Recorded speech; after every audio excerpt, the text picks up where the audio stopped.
Welcome to Where There's a Wills. There's a play. My name's Ian, your mid-compulsive casual gamer. I'm Stacey. I am your non-gamer gamer. And we are here tonight with a 5 and dime, continuing our end of 2024 lists of our top 5 and 10 games that came out, that we new to us games that came out prior to 2024 that we played for the first time in 2024. I had a total of 50 games that came out before 2024 that I played for the first time in 2024. I had 32 games that I played for the first time before that came out prior to 2024, and I think I did pretty good. Yeah, that's a quite a big. I think the YouTube channel and us doing this has helped kind of get more games to the table. We're kind of figuring out what we really like and what we don't like, and we're starting to get a lot of games that we really enjoy and stuff. I'll be 100% honest with this. I struggled with this one. The first time I ranked all 50 of them, I had a game pop into the top 10, which did not make any sense. And there was because we had just played it once recently, and we even had to split up because our dinner was ready. And so we had to like stop. And I'm like, that doesn't make sense that was ranked ahead of these other games. And there was another one that didn't make quite much sense. So then I took the top 25 and I ranked them again. We used Pub Meeple. And I ranked them again. And there was still a couple weird things. I'm like, that doesn't make sense that ended up ahead of that. So I'm trying to come up with some criteria, and I know you have some criteria for how you do yours. So how do you do your criteria? So for my criteria, games that I like to play that don't take too long because I can't sit and play a game for longer than an hour. So, and how easy it is to get to the table and set up and take down. So basically, and if I like the game, obviously, if it's fun to play. And I'm kind of getting to that point as well. So I do a lot of solo gaming as well. Some of my solo games do take up a bit more space. So I have to set them up on our dining room table, and then they take space, but they also take a while to set up. And I feel like I need to keep them up there for a while so I can get them played like 3 to 5 times in a week to feel like it was worth getting the game out. So I'm kind of getting into that point. Like, if it's a game like that, I don't know if it's necessarily one of my top games because it does feel more like I have to get out, I have to play it, I have to keep it on the table because it doesn't fit on the desk. I try to do most of my solo gaming on the desk in our den so that it doesn't take our dining room table, but I do have some games that are a little bit bigger. And so I kind of went into this with a thought on that on my final rankings, and then I kind of did some averaging, and my final 10 actually makes a lot of sense now for me. And but we do have some honorable mentions first. So if you're new to the channel, we do have 5 and dime. So as a non-gamer gamer, Stacey does her top 5 ranked, and then does 5 honorable mentions. I do my top 10 ranked, and I do 10 honorable mentions. We're doing honorable mentions on this video because we have a lot. Sometimes we don't have a lot of games, and so we don't do honorable mentions. This one, we felt like it made sense to do some honorable mentions. So let's move on to our honorable mentions. My honorable mentions are first, is a really quick 2-player game. It is Blockers Duo. You are trying to block someone out. You're placing polyomino pieces down. You can only touch at the corners, and you're trying to stop the other person from being able to move their pieces in. My next one is Cape May from Thunderworks Games. It's a slightly bigger game, so that's why it kind of I think fell down to my honorable mentions. It's got a decent sized board, not huge board, not a ton of setup, but you're moving around Cape May, and you're moving around. You're trying to build buildings and do some different things in it. It's a lot of fun. Another one that fell into this range because of the setup and the size and how much, but I really do enjoy playing it, is the Fox Experiment by Pandasaurus. And you are basically breeding foxes using different dices and everything. And then the next one, not a huge setup, just kind of slightly fell out, and that is Haunt the House by Kids Table Board Gaming. It's a put your luck game where you are trying to you're playing as the ghost, trying to scare ghost hunters out of your house, and you can lay down different scares, and you are then trying to figure out when you can actually yell boo to scare them out. And the next one is also another one that is a bigger setup, bigger board. I'm still not sure what I feel about the solo. I do like the game. and that is Lost Ruins of Arnak by CGE. I do enjoy the game, but once again, it's a big board. It takes up a lot of space. I feel like I have to have it out, and so I don't know. I think that's why I kind of fell off my top games because I don't want to have to set the games up, and I'm still not sure how I feel about the solo on it. I really like the game. So those are my honorable mentions. On to Stacey's honorable mentions. My honorable mentions, I have mine in alphabetical order, starting with Beacon Patrol. That one you are collaborating with your fellow players to get your land expanded and get your boots moved around the area. My second one is Cover Your Assets. Cover Your Assets is I would say it's a deck building game. Um, Kind of. where you are Set trying, collection. yeah, set collection, trying to get sets of assets so that you have the most money at the end of the game. Next is Draftosaurus. I like Draftosaurus. You are playing against your other components, and you are trying to get your dinosaurs into different pens around the board. And then Disney Animated, where you are collecting, you're trying to get the villains out of the game for the most part. They already know how the movie ends, and so you're trying to Complete the build, movie. yeah, trying to make the movie, and you are trying to move around, trying to get the villains so that they're not taking your stuff. And then lastly, for my honorable mentions, is My Singing Monsters.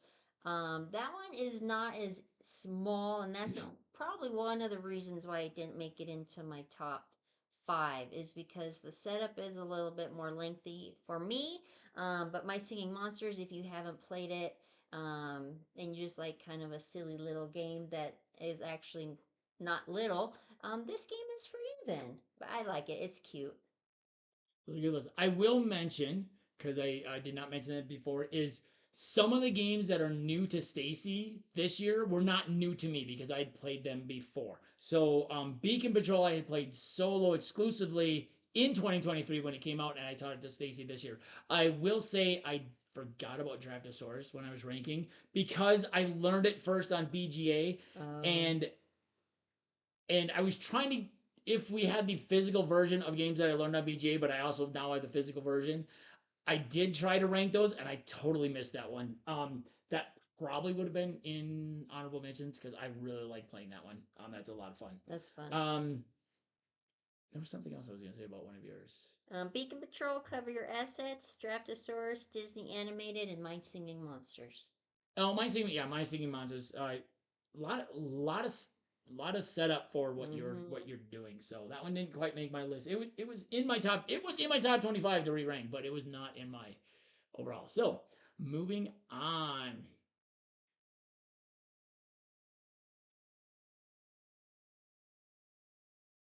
To number 10. My number 10 is a small little 18 card game from Button Shy. It has risen to one of my favorite um, Button Shy games, and that is Unsurmountable. Unsurmountable is a 18 card game where you are trying to climb up a mountain by making a mountain that is 4 cards, 3 cards, 2 cards, 1 card. You have 5 cards on the bottom. One is this is your base camp. One is your active card. That is the only one you can place in your mountain. The other 4 cards you can use abilities to change things. I really like it. I have expansions for it, which add some nice little things to them. But that one is my number 10, and that is Unsurmountable. Number 9. My number 9 is Junk Drawer. Junk Drawer is a polyomino game, but it's a little bit different because you have 4 different quadrants where you are placing polyomino pieces that are junk that you're putting into your drawer. Each one of those quadrants has a different scoring structure. It could be most filled, least filled, most open spaces on the outside, in the middle, whatever it is. Each round, you're placing 4 pieces of junk. You don't know which 4 pieces of junk you are. You have a deck of cards. You deal 4 face down. The tricky part is when you flip each card over, you have to place each piece of junk in a different quadrant of your board. So it really, like, the first one goes in, you're like, okay, that one's going to be good for this card, that one's going to be good for this. And then you finish, okay, well, I guess I got to place that one here. When you start getting the second, third round, now you're like, okay, wait, I really need to keep space open here, but I don't want to cover this up. So it's a really fun polyomino game. Really enjoy that one. And there's goals that you have to meet as well. Yeah, so each one has a different scoring goal that you're trying to do. So that one, really enjoy that one. Junk drawer. Moving on to number 8. My number 8 is a party game that I've only played at my board game club at school, but it has risen up. It is really a lot of fun, and that is Blob Party. In Blob Party, you have each person has a little blob of Play-Doh basically, and you have a each round you have a category and a word. You have to write a word down on your dry erase board that goes with both of those words without using either of those words. If you match with someone, you blob with them, and then you keep going until you hopefully blob all together. We've played some really great games. We've had 8 people playing where it was 7-on-1. We've had like 4-on-4. Had a lot of fun with that one with adults and kids at my board game club at school, and an afternoon thing I've been doing for teachers just to kind of have a little bit of fun midweek. That is Blob Party. Number 7 is one Stacey's already mentioned, and that is a Grandpa Beck's game called Cover Your Assets. Cover Your Assets is it's a 2 to 8 player game. There's a 2 player variant to it. It plays better at higher player counts, but it is a really fun 2 player game as well. Basically, what you're trying to do is you're trying to get assets. When you get a pair of assets, you place it down on your pile. You crisscross them so they're facing different ways. You're trying to get the most money. The first person to $1 million over however many rounds it takes wins. Then there's some wilds, gold and silver. Silver's 25,000, gold's 50,000 that you can use with one of your assets, or you can use it to try and steal. So if someone has an asset on the top of their pile and you have a matching one, you can try and steal it. But if they have a matching card in their hand, they can block you. You can keep going back and forth. Stacey and I learned this last summer. It was a lot of fun. The 2 player variant was a lot of fun. Taught it to kids at school, and it has been a blast. I've played some really fun games with the kids at school, some like 5 and 6 player games, which has been a lot of fun. It's really risen up my list, and that is Cover Your Assets by Grandpa Bex. My number 6 is a newer game to us. We actually learned it in November for our November, and that is Hanamikoji. Hanamikoji is a head-to-head 2 player battle, basically, where you are bidding to earn the favors of geishas, and the first person to get the favor of 4 geishas wins the game. Or I'm not sure if I'm confusing Hanamikoji and Geisha's Road. I think Hanamikoji you keep playing, but Geisha's Road was the one that was only 2 rounds, and then you count out. But it's a lot of fun. You have 4 different.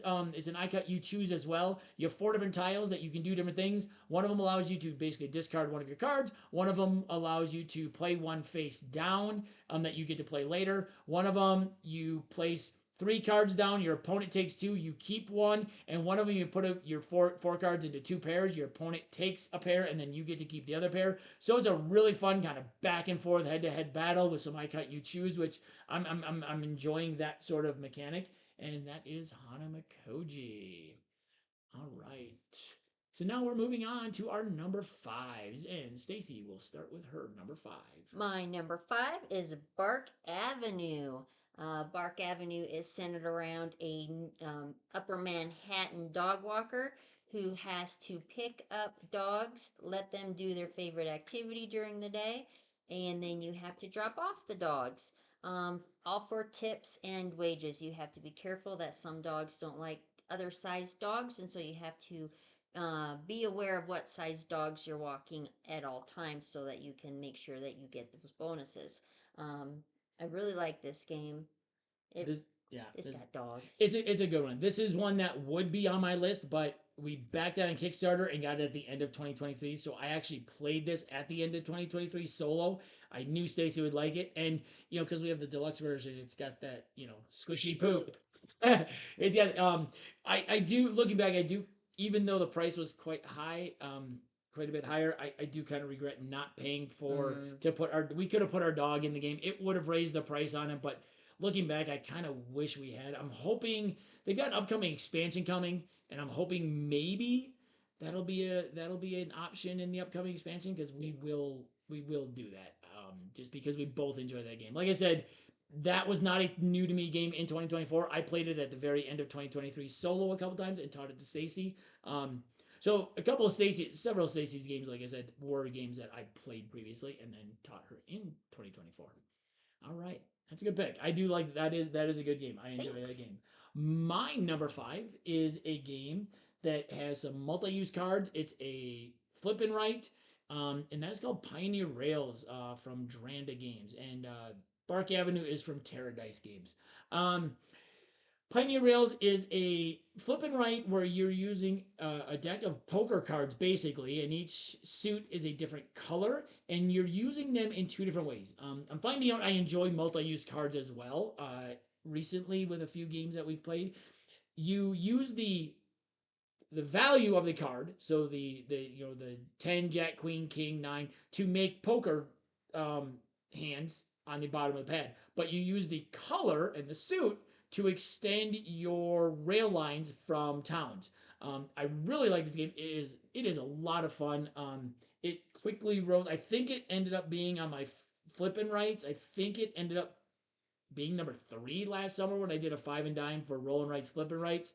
I do have a couple where I got to get a table. I'm gonna have a top 10 overall and rights, and I think that one's gonna be on that list. So Pioneer Rails, and then as you're extending your rail lines, you're surrounding some different spaces that give you some different abilities. There's multiple maps to it and some like little mini expansions to it.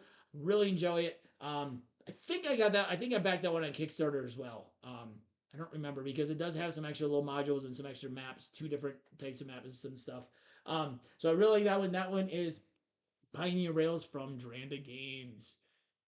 We on to our number four. Stacey's number four. My number four.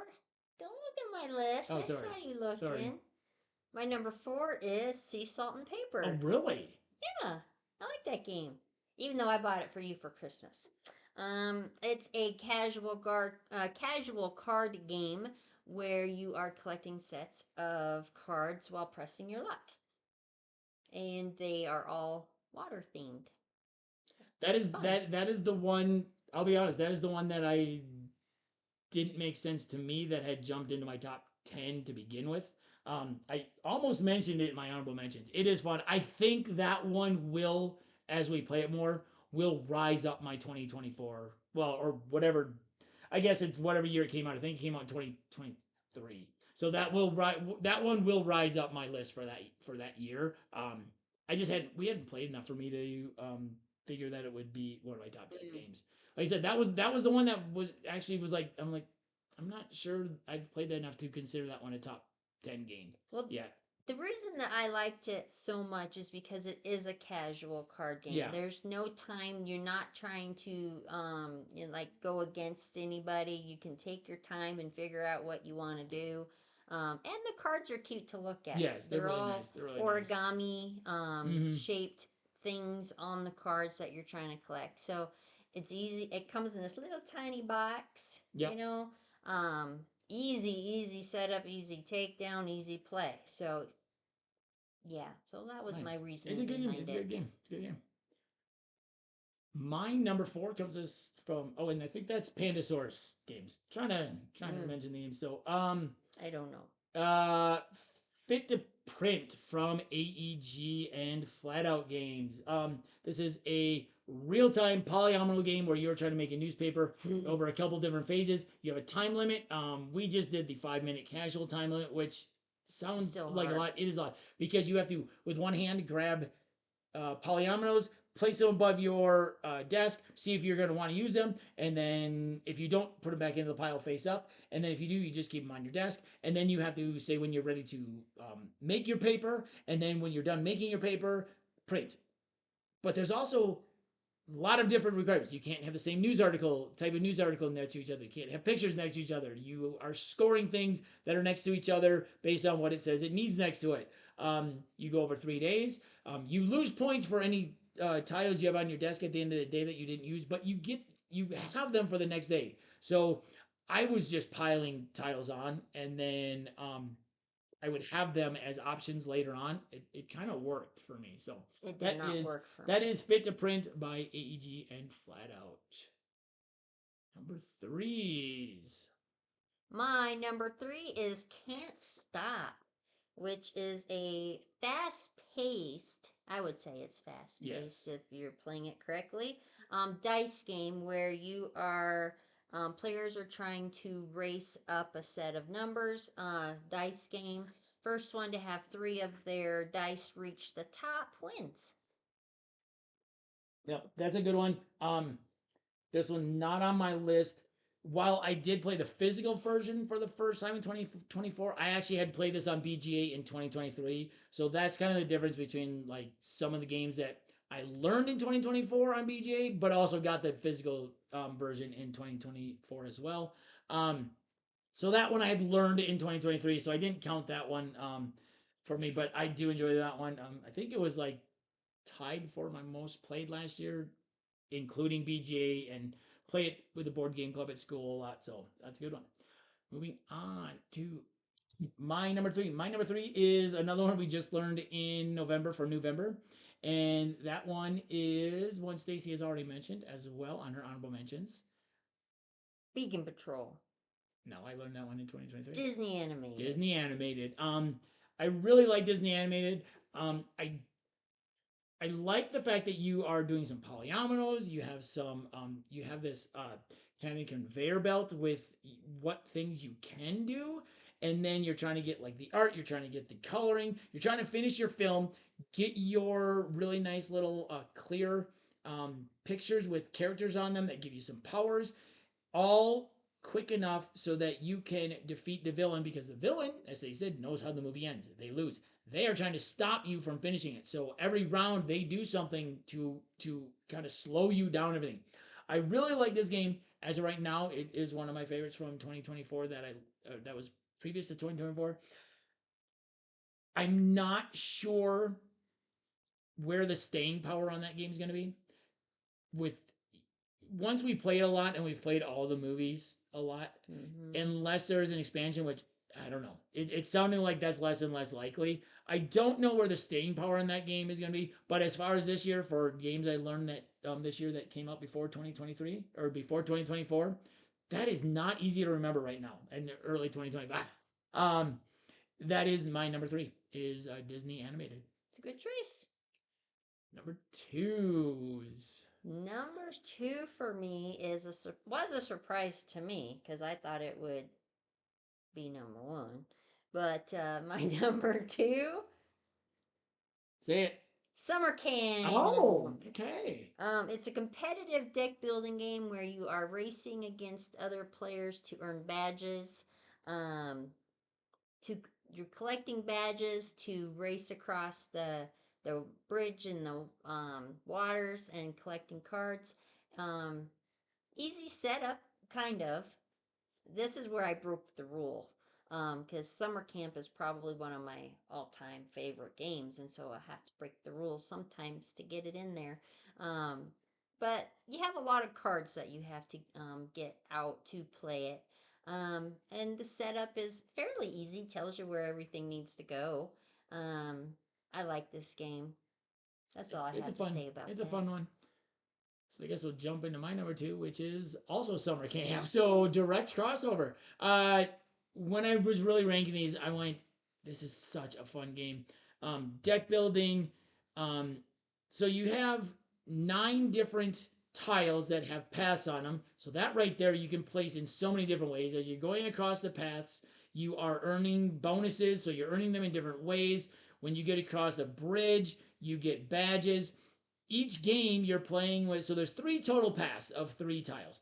Each game you're playing with 3 of these 7 different activities you can do at summer camp. So the combinations of that along with the different tiles makes this game so replayable. It's a lot of fun. You're doing some deck building, you're trying to get things, okay, I need to be able to get move quickly so I can get different things, but I also need to be able to earn these things and different things. And then you want to get to the end fastest because then you earn the higher point badge. It is a lot of fun. I think I gotta teach it to some kids at Board Game Club when we get back from school because I really like that one. Haven't got that one out at Board Game Club this year yet, but that is a fun one. We learned that early last year, because I had gotten it for my board game club, and I was like, we need to get this at the table, and it had been We sitting got on it our. for your board game club? No, we got it here, but I got it for my board game club, so we had to get it to the Oh, table quickly so that we could gotcha. so I could learn it because I wanted to teach it to the kids. And then it had been sitting on our shelf for like a year and a half. And I went, "Oh my god, this game is so much fun." So yeah, direct crossover summer camp at number 2. All right. Moving on to our number 1 games that we were new to us in 2024 that we learned in 2023. And I just realized there is a title up there. Oops. Five and dime title. Hmm. I'll Life will have, to, go I'll have on. to figure out how to get rid of that. Life All will right. go on. All right. I'll have to figure out how to get rid of that because I was going to edit that in later. So, Oh well. My number one game that I learned in 2024 that came out prior to 2024 is a Grandpa Beck's game, and it's The Bears and the Bees. This is a tile placement game where basically the first person to get rid of their little tiles they have in their hand wins. yeah. See, short, sweet, to the point. There's a little bit more to it than that. You're trying to match up sides that are the same color, and then some different tiles are special. You're building around the queen bee, honey. You have some different tiles that sometimes you might be able to steal from the opponent. Sometimes you might just have them draw your cards. 3 rounds. You're trying to get rid of your cards first. If you put a tile in and it connects to 3 different spaces, you get an extra turn, which is always nice. And then at the end of each round, you actually get negative points for whatever cards are in your hand, depending on if they're just regular cards, drones, bears, flowers, whatever they are. It's different points. You're trying to get rid of your cards because otherwise you lose by having the lowest score, basically. You want 0 if possible. Yeah, it's a good game. Thank you. Didn't quite make my list. It was in my 25, but it didn't Okay. quite make my list. My number 1 is a polyomino tile laying game that has some really nice buildings in it, um, and has a really unique way that you're laying tiles because you can only place things in certain places and you have to connect them to roads or other buildings, and that is World Wonders. Oh. World Wonders is a really fun game. I really enjoy. I play solo, but it is small enough to set up even on my desk. So I do enjoy it. It's a lot of fun. It was a big 2023 game. Like it was a big game in 2023. I got it early in 2024 and played it. Really fun. I like the way you. I haven't played it for us, so basically you are trying to fulfill cards so that you can build the world wonders, and it's like the Colosseum and different things like that. And I think Petra is in there, and the aqueducts. So there's a lot of different actual world wonders, but you can only build them if they are touching certain colored types of tiles, which represent different things. And when you go to build them, you have to spend all the money you have left that round. So you have 7 coins each round, unless you can earn some more. And so it's kind of a okay. I really want to build that, but I also really would like to get those roads to kind of set myself up later. I'm really hoping the Automa deck does not take that wonder from me because I've just done all this, but I don't also want to spend 6 or 7 coins on one wonder if I can hopefully get it for 3 or 4. So it's a really fun game. I really enjoy that one. That one is World Wonders. All right. I guess I should have made a thing here to say. So surprises on your list. That anything that surprised you. Surprised that sea salt and paper came up so high. I mean, I do like that game. I like it a lot. Right. I like getting all the mermaids if I can. Which we haven't. Mm. I did see someone on Facebook the other day post like in their third game they got them all. She's like they were like I never thought I would see this. I came one away. Um, but summer camp, I think it's no secret that I love summer camp. So I'm surprised that was not your number 1. I am too. That was the thing, is that I was very surprised that it wasn't my number one. But I think the setup kept it from being my number one. Possibly, possibly. Here's my lovely list, handwritten and everything.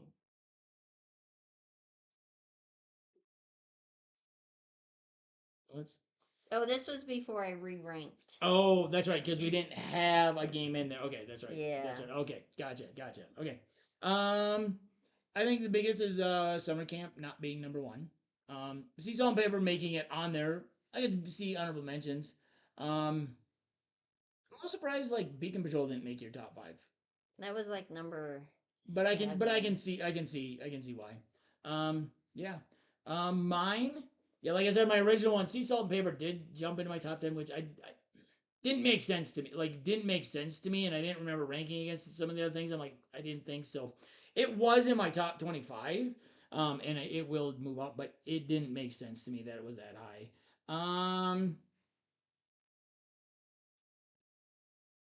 Yeah, I don't know if my top 10 is Block Party. I think moving in there when I just learned it like late in October, but we played a lot of it at school, and it's just a really fun game. So that one's a little surprise, kind of jumping up in there. Um, yeah, once I really kind of looked at it and went, even games with big setups that need to take up a lot of space, maybe those aren't good in solo play because I do prefer playing multiplayer. I get to experience a lot of different mechanics or just slightly more crunchier or heavier games solo. But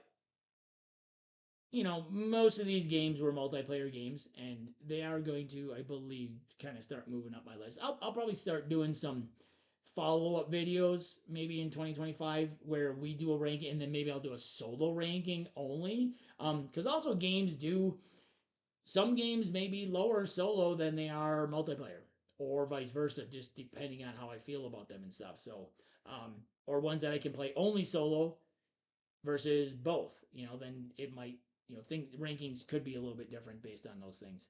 Um, Not sure there was a whole lot of A lot of surprise on surprise. mine. My top six, I'm not surprised how they are some of my favorite games, new me games for this year.